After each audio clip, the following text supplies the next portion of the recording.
Param Puja Swamiji, the gathered family. As Bhavit said so beautifully, yes, of course, we have dignitaries with us. And yet, here in this mandir, not just the mandir that's the physical four walls, but the mandir, the temple of love, of devotion, of unity, the dignitaries become family as well. So the family becomes dignitaries and the dignitaries become family. It's a wonderful, wonderful honor and blessing and joy to be here with you all, and a particular blessing to be here on the anniversary of the day that we can give thanks that Puja Swamiji chose to come here.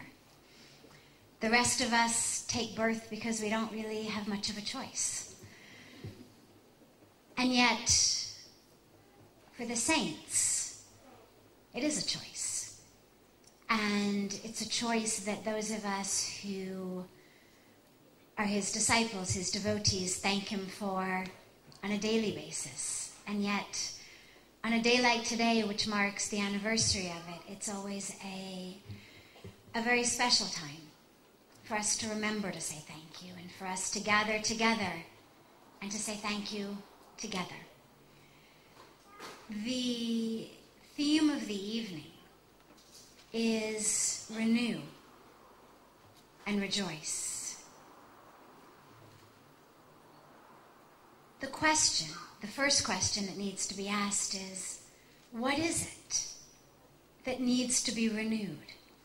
When we talk about renewing ourselves, what is it within us that needs to be renewed? It's certainly not the physical body. The physical body is constantly and continuously renewing, regenerating itself over a period of hours and days and weeks and months. Every cell of our body is regenerating. Our skin cells take merely a matter of a few weeks. Our blood cells take a few months. The cells of our internal organs take a year or two. But within a period of 7, 8, 9 years, every single cell of our body has been renewed, has been regenerated, is brand new. So what is it then that needs to be renewed? Our spiritual connection, our anchoring. Most of us, sadly, look at where we are today, look at any problems that we face, any challenges that we face, and we tend to blame them on things that happened in the past. I was betrayed, I was cheated, I was lied to, I was abused, I was abandoned. And yet, for most of us, all of that took place way more than 7 or 8 or 9 years ago. Which means there's not one single cell in our being today that was betrayed. Not a cell of our being today that was cheated or lied to or abused or abandoned or neglected. So what is it then? It's nothing more than patterns of energy, habits of energy in our brains that say, I'm a victim. Because if somebody says, well, I was betrayed, or I was cheated, or I was lied to, or I was abused, you say, where is that I? Who is that person? That person doesn't exist anymore. Every cell that went through that difficulty, every cell that was victimized or treated unfairly or whatever life deals us, is gone. It's been renewed. So all that remains is these patterns of energy in our mind, in our brains, habits of energy that say, I'm a victim, I'm worthless, I'm useless, whatever it is. I'm a failure, I get the short end of the stick. They're just patterns of energy in the brain. And then the question becomes, well, can that also be renewed? Can we also change our brains? Up until 15, 20 years ago, scientists thought the brain couldn't be changed. That after adolescence, when it was fixed, it was too late. At that point, all we could do was medicate or operate. And yet, in the last 10 or 15 years, we've realized it's the exact opposite. The brain is constantly changing, constantly adapting, constantly renewing itself. If I tape these two fingers together for 1 week, my brain will change accordingly. If I'm used to wearing shoes and I go barefoot for 1 week, my brain will change accordingly. If I'm right-handed and I spend a week using my left hand, my brain will change. So many studies tell us that meditation changes the brain. So we know it's possible. The question is, we have to have the courage to do it. The courage to renew. There's a wonderful story of a company in which one day all of the employees of the company show up at work to find a memo on their desk. And the memo on the desk says, the person in this company who was holding you back, who was hindering you, who was responsible for your failures, has passed away. The funeral will be today at 12 noon. Please come to the conference room. And all of the employees are thinking, wow, it's so sad that someone's died, that a fellow colleague has died. But who was it? Who's been holding me back? Who was this person that was the cause of my failures? So at 12 noon, all of the employees file into the conference room. There's soft music, there's flowers, there's a coffin. And as each of them approaches the coffin to look inside, to see the person who sadly they're dead, but thankfully they're dead, who had been holding them back, they look inside the coffin and they see a mirror. And next to the mirror is a sign that says, no one other than you can hinder your progress. No one other than you can hold you back.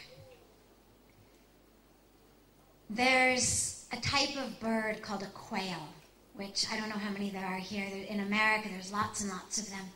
And they're a beautiful type of bird.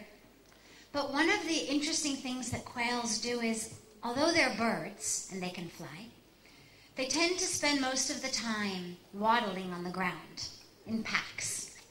And if you've ever come upon a pack of quails as you're driving, what you'll find is that together in this pack, they waddle and they waddle and they waddle, and the car gets closer and closer, and they start to waddle and waddle faster and faster, more and more panic-like. And not until the moment where the car is actually going to run them over does one of them seem to get this spark that says, I can fly. And suddenly, out of this pack of waddling birds, one of them starts to flap its wings as the car is just about to hit it, and it flies. And instantaneously, The rest of the pack watches it and thinks, or I'm assuming what they think, wow, if he can fly, I guess we can fly. Because amazing, in a period of just a few seconds, suddenly, the whole pack is flapping their wings and flying. And as you sit in the car, you think, you silly birds. Like, why in the world do you wait until this car is about to run you over? You're a bird, fly. Why are you waddling on the ground?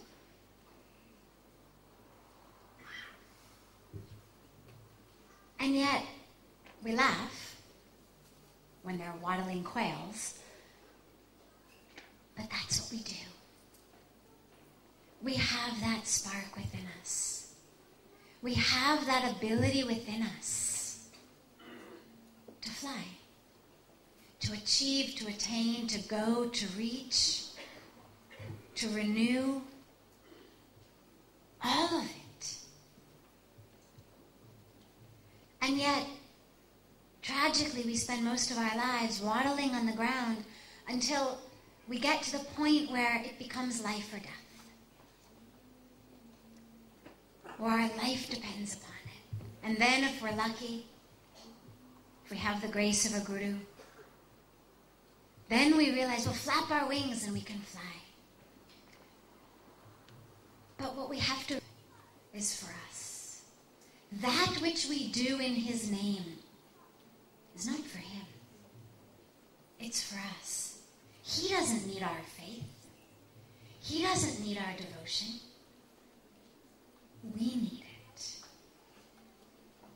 It's his gift to us. Bhavit was telling about the Clean, Green, and Serene program, and I just want to take a moment because it's actually a beautiful story about Pujya Swamiji's birthday. A few days ago, we were at the Solanki house and we were speaking with Kalpesh Bhai and Shailesh Bhai about Pujya Swamiji's projects, and particularly the project about cleaning Mother Ganga. And they asked him, Pujya Swamiji, on your birthday, what can we give you? What do you want from all of us? What is your message? And he said, toilets and trees. On the banks of Ganga, where he's running this huge program that begins in Gomukh at the glacier and ends at Ganga Sagar in the ocean.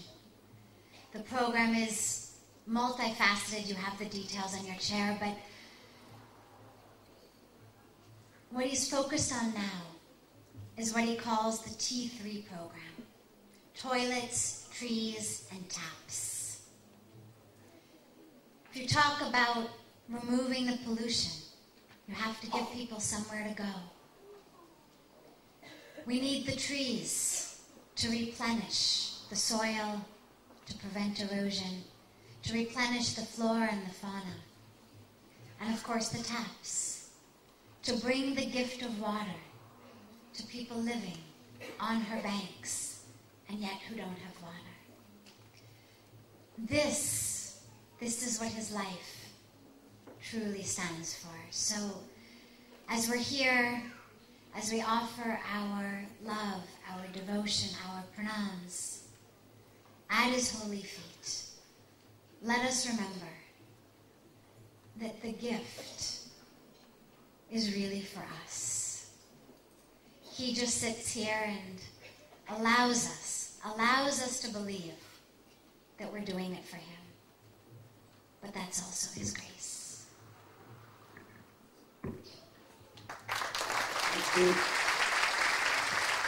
Thank you.